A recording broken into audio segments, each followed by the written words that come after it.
Shashi, let's kick it off straight with you by asking this question, which is often being asked: what are these fundamental fault lines that underlie contemporary history debates, history writing today? Is it Nehruvians versus the Hindutvavadis? Is it left versus right? Is it constitutionalists versus those who see an India that stretches into antiquity?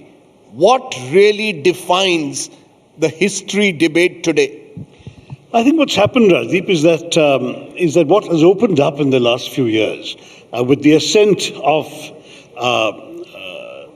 Moditva, if you like, Hindutva plus the personality cult of Mr. Modi in power and the followers they both attract.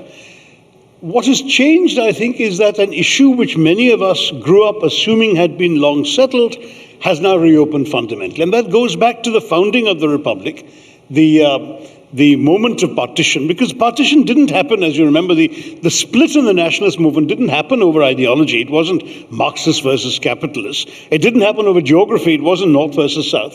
It happened on one key question.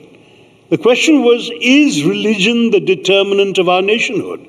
And those who argued that, yes, religion was their identity and that made them a nation, they left and they created Pakistan. And everyone else who remained pretty much of any consequence, starting with Mahatma Gandhi, embracing Nehru, Maulana Azad, Sardar Patel, Rajendra Prasad, the works, they all said, no, our freedom struggle was for everyone.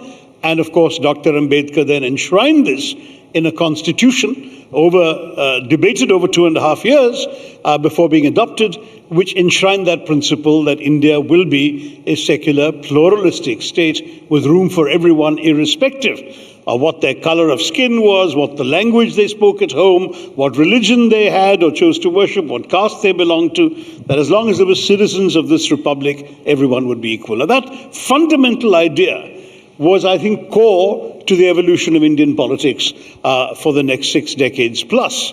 And now we have a different ethos in power, which argues that no, India is fundamentally a Hindu country, and that everybody else here is either a guest or an interloper, and that the institutions of the state, the laws of the state, the practices of the state must reflect an allegiance to a certain cultural, civilizational understanding of India, which has nothing to do with the idea of India enshrined in the Constitution.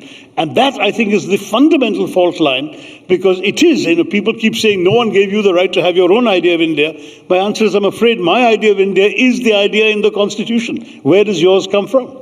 You want to answer that? Where does yours come from?